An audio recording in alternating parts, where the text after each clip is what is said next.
Olá, bora louvar o Senhor? O zelo da tua casa me consumirá. Prepara-te, ó Israel, para te encontrares com o teu Deus.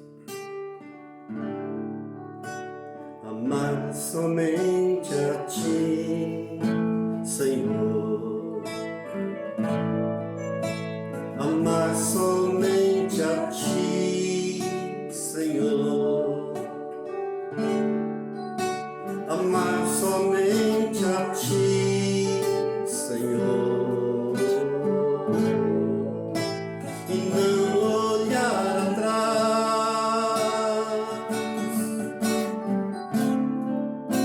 Seguir teu caminhar, Senhor. Seguir sem vacilar, Senhor. Prostrar-me em teu altar, Senhor. E não olhar atrás. Olhar somente a ti, Senhor. Olhar somente a ti, Senhor. Olhar somente a ti, Senhor.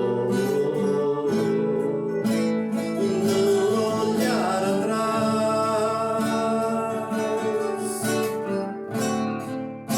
Seguir teu caminhar, Senhor.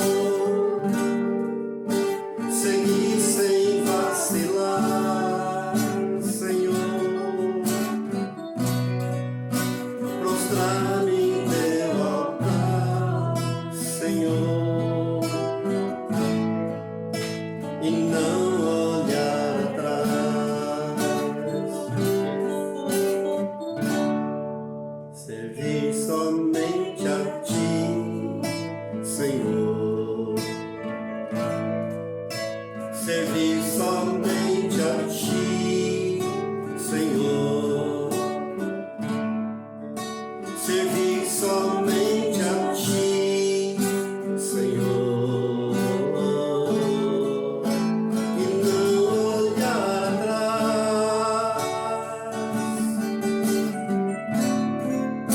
Seguir teu caminhar, Senhor. Seguir sem vacilar, Senhor. Prostrar-me em teu altar, Senhor. E não olhar atrás.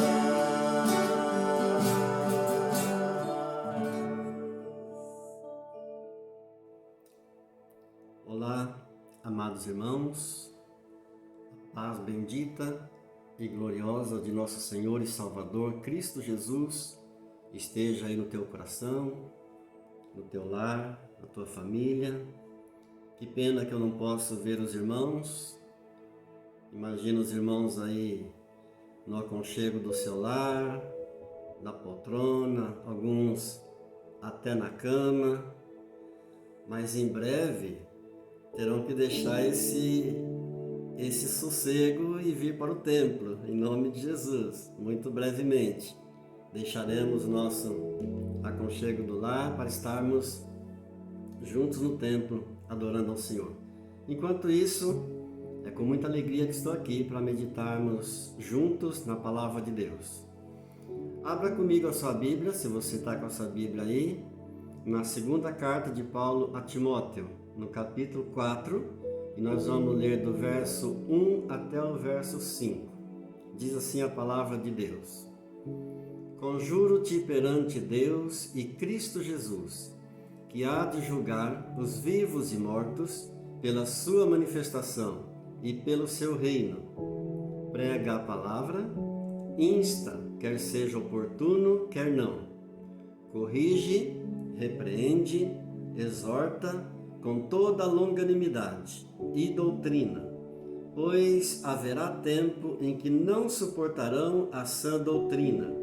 Pelo contrário, cercar-se-ão de mestres, segundo as suas próprias cobiças, como que sentindo coceira nos ouvidos, e se recusarão a dar ouvidos à verdade, entregando-se às fábulas. Tu, porém, sê sóbrio em todas as coisas, suporta as aflições, faz o trabalho de um evangelista e cumpre cabalmente o teu ministério. Vamos orar. Querido Deus, querido Pai, graças te damos por mais uma vez estarmos diante da tua santa palavra e pedimos a Deus que a tua palavra, que é poderosa, que é viva e eficaz e mais penetrante do que qualquer espada de dois gumes, possa vir tocar o nosso coração nesta hora, ministrar em nossa alma, e que o Senhor nos dê entendimento, discernimento, sabedoria, e que possamos colocá-la em prática nas nossas vidas. Assim oramos agradecidos ao Pai, em nome do Senhor Jesus. Digam amém e graças a Deus.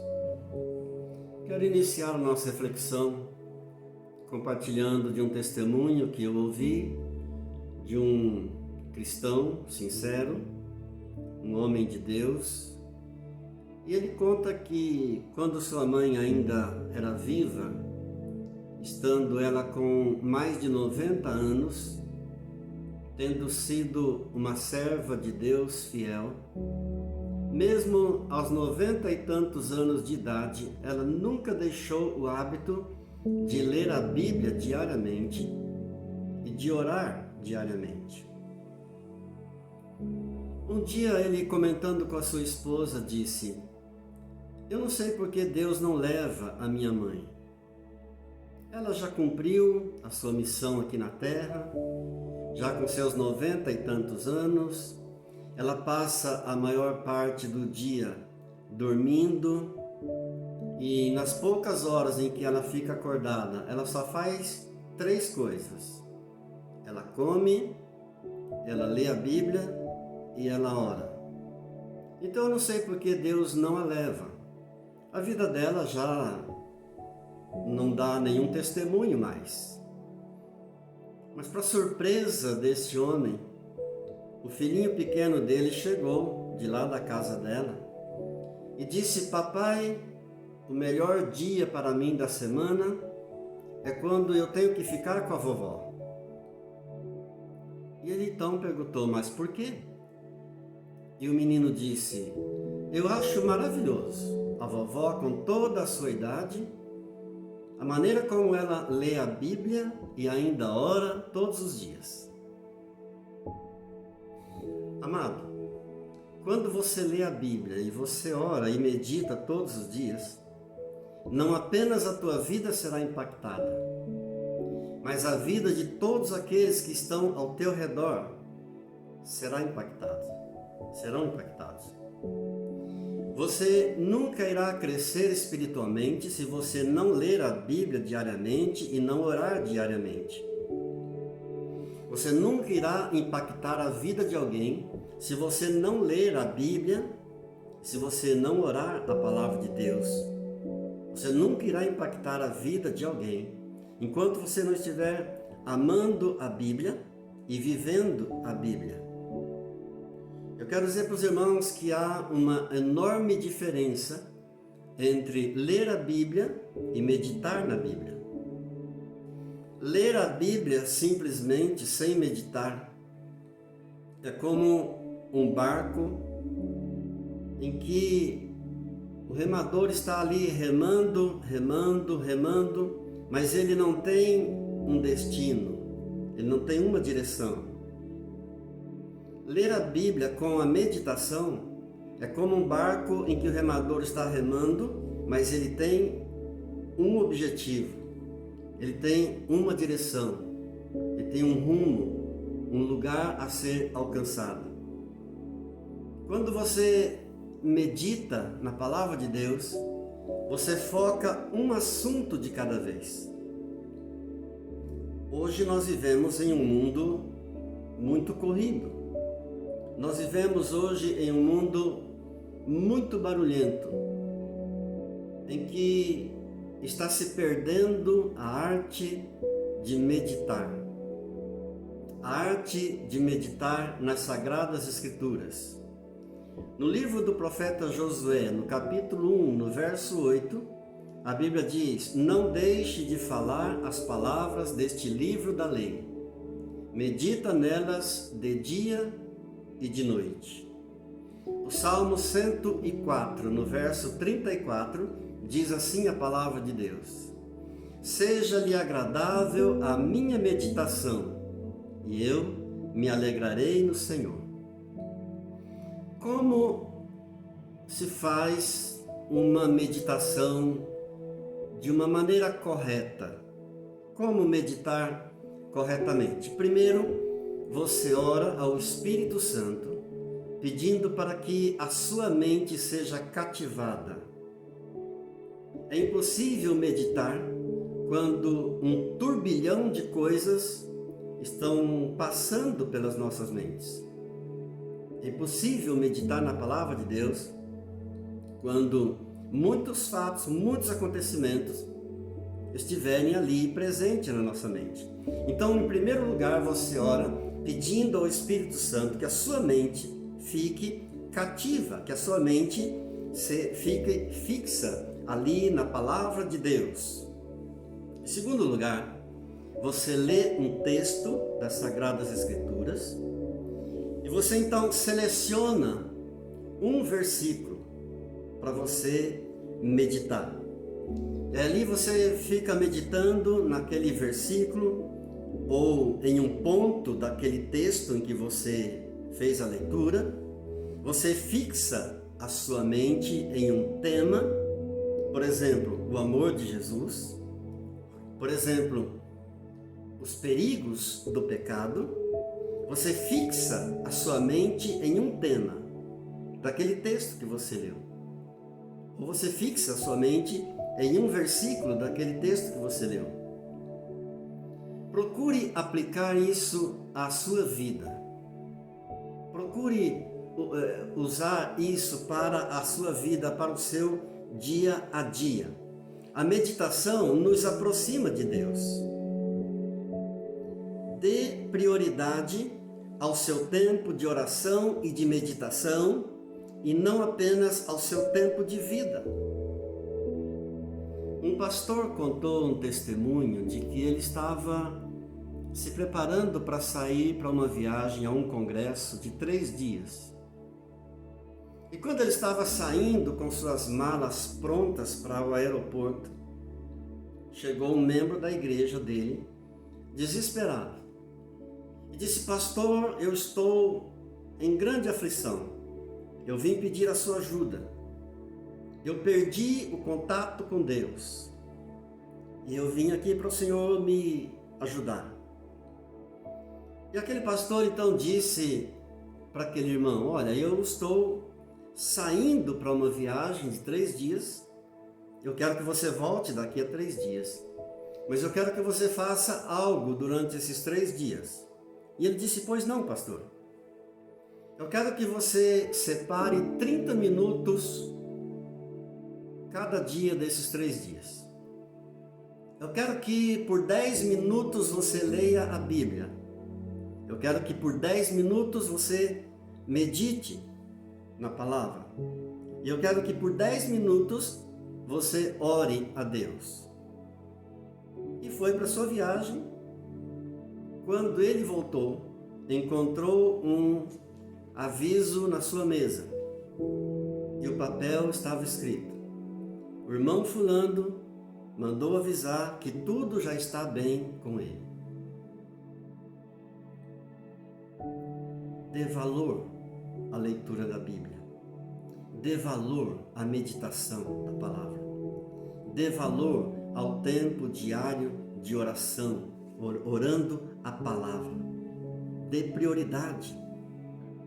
Era comum há uns tempos atrás, há muitos anos atrás, as pessoas, quando iam construir suas casas, construíam também um quarto especial para oração. Quase todas as casas havia um quarto de oração. Hoje quase não se usa mais.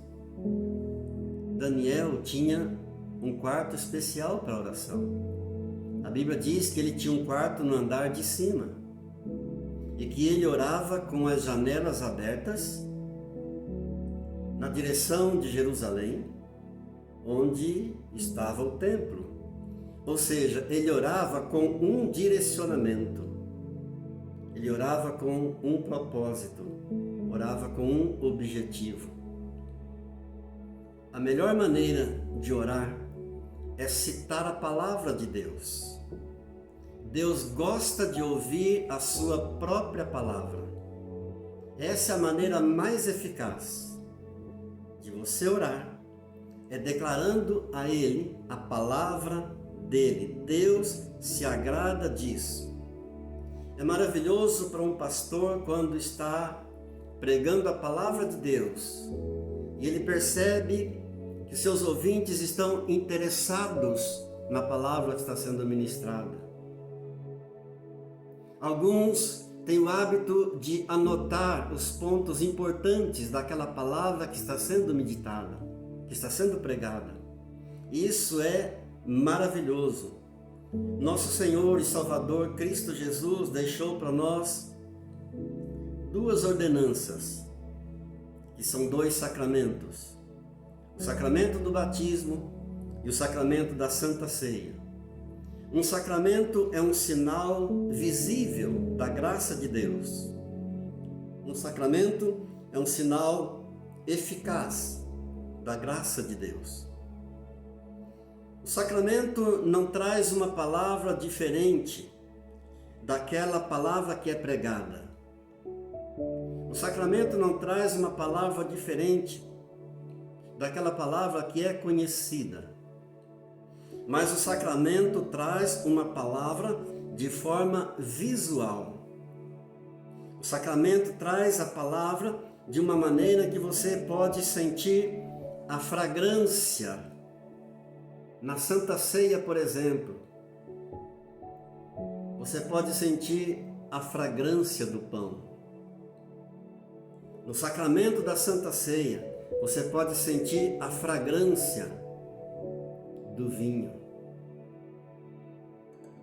O sacramento é isso. Ele traz a palavra de uma forma viva, de uma forma que nós ouvimos, sentimos, tocamos e experimentamos. Esse é o sacramento da Santa Ceia. E Deus se aproxima de nós. É quando você recebe a palavra de uma forma visual. Não é que na Santa Ceia nós temos um Jesus melhor do que o Jesus da palavra. Mas é que na Santa Ceia nós percebemos a Jesus de uma forma melhor. Na Santa Ceia nós temos mais comunhão com o Senhor Jesus. Na Santa Ceia Ele vem nos auxiliar. Na Santa Ceia Ele vem nos nutrir. E sentimos mais forte a presença de Deus. Se você já é um cristão experiente, você então é responsável pelos cristãos mais novos. E você mesmo será abençoado quando você faz isso. A Bíblia nos diz em Atos, no capítulo 20, no verso 35, mais bem-aventurado é dar do que receber. Sabe qual é a melhor coisa que nós temos a fazer quando nos sentimos fracos? É ministrar para outros. E quando nós fazemos isso, nós percebemos que aquilo que nós estamos levando, aquilo que nós estamos dando, é justamente aquilo que nós mais estamos precisando. Faz uma experiência. Quando você se sentir fraco espiritualmente, ministre para outro e você verá que aquilo que você está dando para o outro é exatamente o que você está precisando. Jesus Cristo é o alvo. Jesus não é apenas a porta, Jesus é o caminho. Jesus é a verdade. Jesus é a vida. Glória a Deus. Glória a Deus. Toda a nossa santidade está em Jesus. Toda a nossa santidade está em buscar a Jesus. Toda a nossa santidade está em descansar no Senhor Jesus. Esse texto da palavra que nós lemos, de 2 Timóteo, capítulo 4, do 1 ao 5, nos fala de 3 necessidades maiores. E a primeira delas é a pregação do ensino saudável das Sagradas Escrituras. Essa primeira necessidade que nós temos, de ouvir a palavra de Deus, a necessidade de uma pregação verdadeira das Sagradas Escrituras. Diz aí a palavra, prega a palavra, quer seja oportuno, quer não. Ou seja, está dizendo, prega em toda situação, seja boa ou seja má. E continua, pois haverá tempo em que não suportarão a sã doutrina. E nós já estamos vivendo tempos em que as pessoas não suportam a sã doutrina. Já estamos vivendo tempos em que muitos não aguentam ouvir a palavra de Deus. Recusam a dar ouvidos à verdade e se entregam a todo tipo de fábulas, mas se recusam a ouvir a verdade. São pessoas que ficam fascinadas com todas as coisas, menos com a verdade de Deus, menos com a palavra de Deus. Em segundo lugar, uma das maiores necessidades nossas é uma piedade pessoal. Tem que haver em nós uma piedade pessoal que acompanha essa pregação da palavra. Uma piedade pessoal que acompanha esse ensino da palavra. Piedade é uma devoção a Deus. É uma devoção à Bíblia, mas a toda a Bíblia, ao Antigo Testamento e ao Novo Testamento. Alguns acham que o Velho Testamento já está ultrapassado. Alguns acham que o Antigo Testamento ficou velho. Mas a verdade é que Deus ama os crentes da antiga aliança da mesma maneira como ama os crentes da nova aliança. Se Ele salvou no passado, Ele irá fazer o mesmo no presente. Ele irá fazer o mesmo no futuro. Aliás, para Deus não tem passado, nem presente, nem futuro. Para Deus existe um tempo só. E muitos pensam que o Antigo Testamento ficou velho e que não tem mais nenhum significado. Os princípios de Deus não mudam. Os princípios de Deus são os mesmos. Assim como Ele amou os crentes do passado, Ele ama hoje. Assim como Ele salvou no passado, Ele salva hoje. Diga glórias a Deus. A Bíblia diz em Gênesis, no capítulo 1, no verso 28, que Deus abençoou o primeiro casal e disse para eles, sejam fecundos, multiplicai-vos, enchei a terra, dominai. Mas eles desobedeceram. E os homens edificaram uma cidade para eles. Edificaram uma torre para eles, dizendo, vamos fazer o nosso nome ficar conhecido. Assim nós ganharemos fama. Ou seja, em outras palavras, eles estavam dizendo, nós vamos cuidar de nós mesmos. O que é que Deus fez?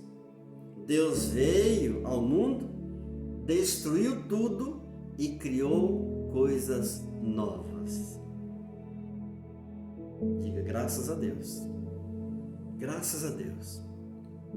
Em terceiro lugar, esse texto fala para nós de uma outra necessidade tremenda, que é a necessidade da restauração da pureza no culto. Amados, em muitos cultos que nós vemos nos dias de hoje, só a misericórdia de Deus, só Jesus na causa. Em muitos cultos que nós vemos nos dias de hoje, o que nós vemos é uma exploração econômica, é a igreja sendo influenciada por uma cultura, ao invés da igreja influenciar a cultura é que tem influenciado a igreja. Que Deus tenha misericórdia. O que nós vemos são muitas visões contraditórias e cada um reivindicando para si a razão. Cada um dizendo uma coisa e reivindicando para si a verdade. A Bíblia é que contém todas as regras para a vida. Não devemos acreditar em mais nada. Devemos amar tudo que contém nela. Odiar tudo o que ela proíbe e fazer tudo aquilo que ela nos manda. A Bíblia diz em 1 Tessalonicenses, capítulo 5, no verso 17, orai sem cessar. Ou seja, não tenha apenas momentos de oração, mas é cultivar a oração ao longo do dia. E nós chamamos isso de oração de olhos abertos. Orai sem cessar. Uma jovem que trabalhava como empregada doméstica em uma residência, certa vez, enquanto estava colocando a comida na mesa para o seu patrão, para os seus patrões, na hora do almoço, o patrão fez um questionamento e disse para ela: desde que você chegou aqui hoje pela manhã, até agora você não parou um minuto. E como é que fica o versículo da Bíblia, você que é crente, como é que fica aquele versículo que diz: orai sem cessar? E a jovem então disse ao seu patrão com muita sabedoria, e disse: olha, de manhã, antes de sair da minha casa e vir para cá, quando eu estava me vestindo, eu orei e disse ao Senhor: Senhor, que eu seja vestida nesse dia da justiça de Deus, que eu seja vestida nesse dia da justiça do Senhor Jesus. Enquanto eu estava aqui trabalhando, tirando a poeira dos móveis, eu estava orando e dizendo ao Senhor: Senhor, tira a poeira da minha alma, os meus pecados. Quando eu estava preparando a sua comida, e agora que estou colocando a sua comida à mesa, eu estava orando e dizendo ao Senhor: Senhor Jesus, seja o Senhor a minha comida e a minha bebida por toda a eternidade. É assim. Quando a Bíblia diz orai sem cessar, é uma oração constante, é uma comunhão constante com o Pai, com o Filho e com o Espírito Santo. A oração envolve as três pessoas da Trindade. A oração começa no coração do Pai, recebe os méritos de Jesus e é balbuciada pelo Espírito Santo. O Espírito Santo, então, leva de volta a Deus as palavras da nossa oração. A Bíblia diz em Romanos, capítulo 8, verso 26, o mesmo Espírito intercede por nós, sobremaneira, com gemidos inexprimíveis. Então, é pelo Espírito Santo que a palavra é levada de volta para Deus. Graças a Deus. Louvado seja Deus.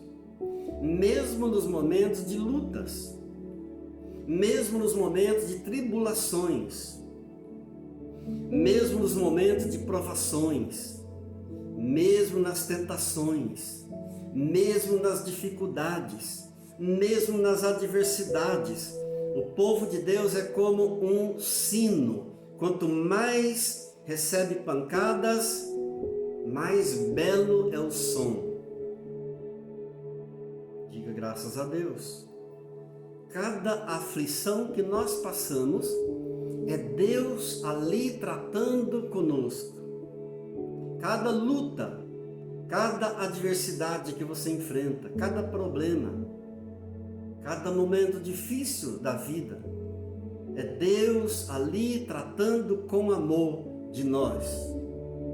Por isso, não desanime. Por isso, nunca desista. Lembre-se daquela palavra de Mateus 24, 13. Aquele que perseverar até o fim será salvo. Cada aflição, Deus está trabalhando, Deus está por trás daquilo. Pegamos cada uma delas e apresentamos ao Senhor Jesus. E dizemos então, Senhor Jesus, aqui estão as minhas aflições, aqui estão as minhas lutas.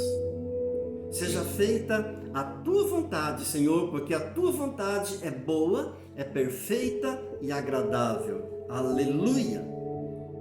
E nós sabemos que perseverar não é uma tarefa fácil para o cristão. Jesus disse que no mundo teríamos aflições, mas também ele disse, tenham bom ânimo, porque eu venci o mundo. Diga graças a Deus. Aleluia. Glória a Deus. E naquele dia então, nós poderemos dizer como o apóstolo Paulo declarou na segunda carta a Timóteo, no capítulo 4, no verso 7 e no verso 8. Combati o bom combate, terminei a corrida, guardei a fé. Agora me está reservada a coroa da justiça, que o Senhor, justo juiz, me dará naquele dia, e não somente a mim, mas também a todos os que amam a sua vinda. Aleluia! Glória a Deus! A minha palavra para você nesse dia e a minha oração é para que você não desista, para que você não desanime. Não desanime. Sabemos que todo cristão vive numa guerra constante, mas é a única guerra em que se conhece o vencedor por antecipação. Em Cristo Jesus, você é mais que vencedor. Graças a Deus. Nós vamos orar agora, obedecendo a palavra do Senhor, celebrando a ceia do Senhor, recebendo a palavra de Deus de uma forma visível, de uma forma que possamos sentir, de uma forma que possamos tocar, de uma forma que possamos experimentar. Porque eu recebi do Senhor o que também vos entreguei. Que o Senhor Jesus, na noite em que foi entregue, tomou do pão e, tendo dado graças, abençoou, partiu e deu aos seus discípulos, dizendo: tomai e comei todos vós. Isto é o meu corpo, que é dado por vós.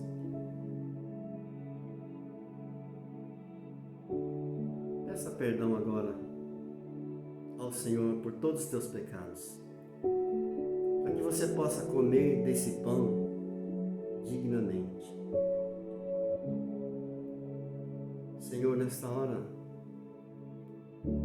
eu coloco diante do Senhor todos os meus pecados e os pecados dos meus irmãos que estão orando comigo agora, Pai, em nome do Senhor Jesus. Nós não somos dignos de comer deste pão, mas nós cremos no perdão maravilhoso que o Senhor conquistou para nós na cruz do Calvário e tomamos posse agora desse perdão e te damos graças a Deus, em nome de Jesus. Em memória de Jesus, coma do pão.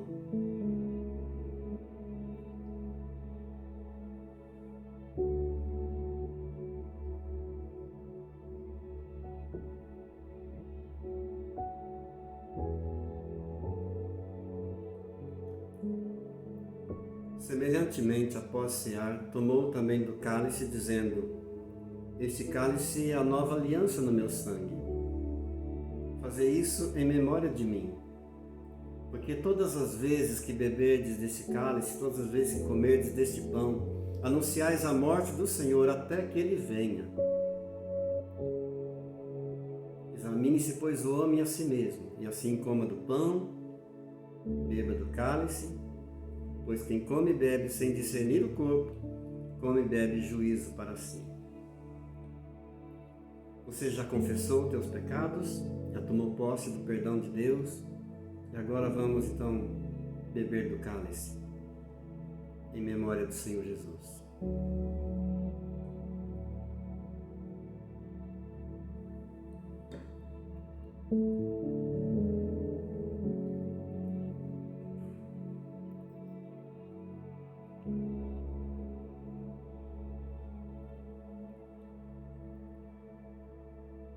Louve ao Senhor. Louve e adore o Senhor nesse momento. Jesus querido, nós te adoramos. Nós te amamos. Obrigado, Senhor, por tão grande privilégio de participarmos da ceia do Senhor. Obrigado, Jesus, por tua doce presença. Possamos, ó Deus, exalar o bom perfume de Cristo no meio de um mundo tão corrompido, decaído, tão sujo pelo pecado. Nos ajude, nos dê graça, Senhor. Nos abençoa, Deus. E daremos a Ti sempre a glória, a honra, o poder e o louvor para sempre. Amém. Que o Senhor te abençoe, que o Senhor te guarde, que o Senhor te livre de todos os males, que o Senhor abençoe a tua casa, que o Senhor abençoe a tua família, em nome de Jesus. Amém. Shalom.